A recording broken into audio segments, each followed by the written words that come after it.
হকারের বউ। আমি হকার, এই আমার বউ। গুড মর্নিং বন্ধুগণ, সবাই কেমন আছো? আশা করি সবাই ভালো আছো। আমিও ভালো আছি। জানি অনেকেই আমার গলা পছন্দ করে না, কারণ আমার গলা কর্কশ। তোমাদের দাদার গলা নাকি খুব মিষ্টি, সবাই কমেন্ট করে। দাদার মতন তো বলতে পারো, দাদা কত মিষ্টি। বন্ধুগণ, আমি যখন জন্ম নিয়েছিলাম তখন আমার মুখে মধু ঢোকানো হয়েছিল, আর তোমাদের বৌদির মুখে মধু ছিল নিমের পাতার রস। এই জন্য তোমার বৌদির মুখের কথা এরকম কষ।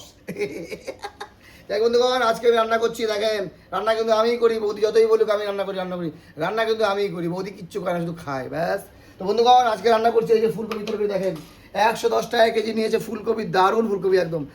এর আগের দিন খেয়েছিলাম, দারুণ লেগেছিলো, সেদ্ধ হয়ে গেছিলো। আজকে তো গন্ধ সেই লাগছে, আজকে সেই লেভেলের। হ্যাঁ, এবার ফুলকপি, তারপরে এই যে আলু চিপস। দেখেন, আমি বাড়িতে আলু চিপস বানাই, বাচ্চা খুব পছন্দ করে। ডাল আছে কালকের বাসি ডাল, সেই ডাল খাওয়া ফ্রিজে রাখা আছে। আর আজকে চেষ্টা করবো এই যে এই পাতাগুলো, এই ফুলকপি ডাটা ফেলা যাবে না। 110 টাকা কেজি মোটামুটি, এগুলো 40-50 টাকা এনেছি। এখান থেকে ডাটা বেছে বেছে একটু চচ্চড়ি টাইপের করবো, ঠিক আছে? আমাদের বাড়িতে চাষির একটা বাড়ি, তার প্রমাণ হচ্ছে এই যে সকাল থেকে বাবা দেখেন এই যে পাটগুলো ধোয়ার পর শুকানো হয়েছে, শুকানোর পরে দেখেন বাদাবাদি করছে।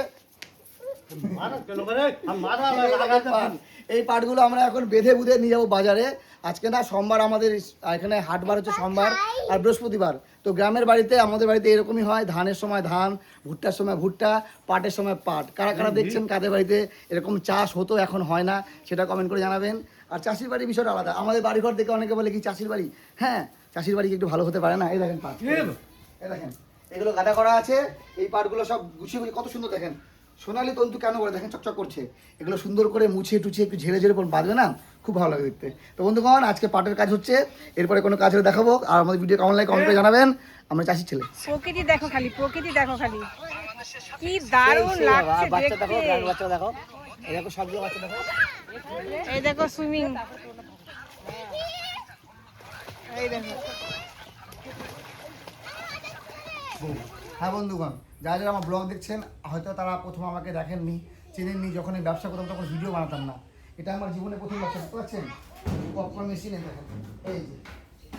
আমি হকার, আমি হকারের বউ বলতে আমাদের লজ্জা নেই। এই যে, হ্যাঁ লজ্জা লাগছে বলতে? লজ্জা লাগছে কার তোমার? না, আমার কেমন মজা লাগবে। এই যে বন্ধুগণ দেখতে পাচ্ছেন, এই পপকর্ন মেশিন, এই মেশিনে প্রচুর করেছি আমরা। রাত জেগে জেগে কাজ করতাম, ভোর 3টার সময় উঠতাম, কারণ 10টার দিকে আমাকে কাজে যেতে হবে কোম্পানির কাজে। আর এই বৃহস্পতি শুক্র শনি 3 দিন মাল বানাতাম, বুধবারও অনেক সময় বানাতাম। শুক্র বানিয়ে 3 দিন বানিয়ে শনিবার রাত্রে কমপ্লিট, রবিবার দিন ভোরবেলা 6টার সময় বেরিয়ে যেতাম মাল বেচতে। তুমি যেটা কোম্পানির কাজে কাজ হ্যাঁ, কি করতে? ওই তো তুমি করতা, বুঝবা মনে করাচ্ছে কাজ কি করতো। আমি প্রতিদিন কোম্পানির কাছে চলে যেতাম পপকর্ন বলো ভেজে। যে আমি বলে কাজ করি হ্যাঁ, না। অনেক কাজ করেছি না, অনেক কাজ, অনেক। আমার অনেক কাজ করেছি, যে পরিশ্রম করেছে আমার বউ, অনেকে হয়তো পালিয়ে যেত, পালিয়ে যায়নি আমার বউ। আমার সাথ দিয়েছে, আজকে এই জন্য আমরা এত আনন্দিত, এত খুশি, একসাথে আছি। বন্ধুগণ, কারা কারা এরকম ঠিক ঠিক। আমার নাম ছিল পপকর্নওয়ালা। আমি কোম্পানির কাজে যেতাম না, অনেকে টিটকারি মারতো, কোম্পানির কাজ করিস, কোম্পানিতে ভালো বেতন পেতাম সেই সময়। আজ থেকে মোটামুটি 7-8 বছর আগে, তখনও 14-15 টাকা বেতন পেতাম। তারপরে বসাতো না, আরও লাগতো টাকা। আমার টাকার খিদা খালি, কী করে কামাই করবো, রবিবার জন্য আমি ফাঁকা বসবো না। তারপরে বন্ধুগণ, এই পপকর্ন মেশিন কিনলাম, তারপরে ব্যবসা করলাম, মোটামুটি ভালোই করেছি।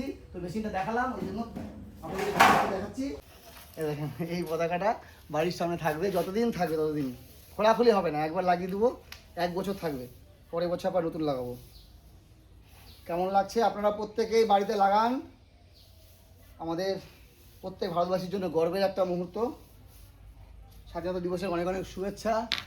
আগে অলরেডি আছে আমাদের বাড়িতে, তারপরেও লাগিয়ে দিচ্ছি। দেখেন, আর একটু উঁচু লাগলে ভালো হয় মনে হচ্ছে নাকি? ঠিক আছে এটা?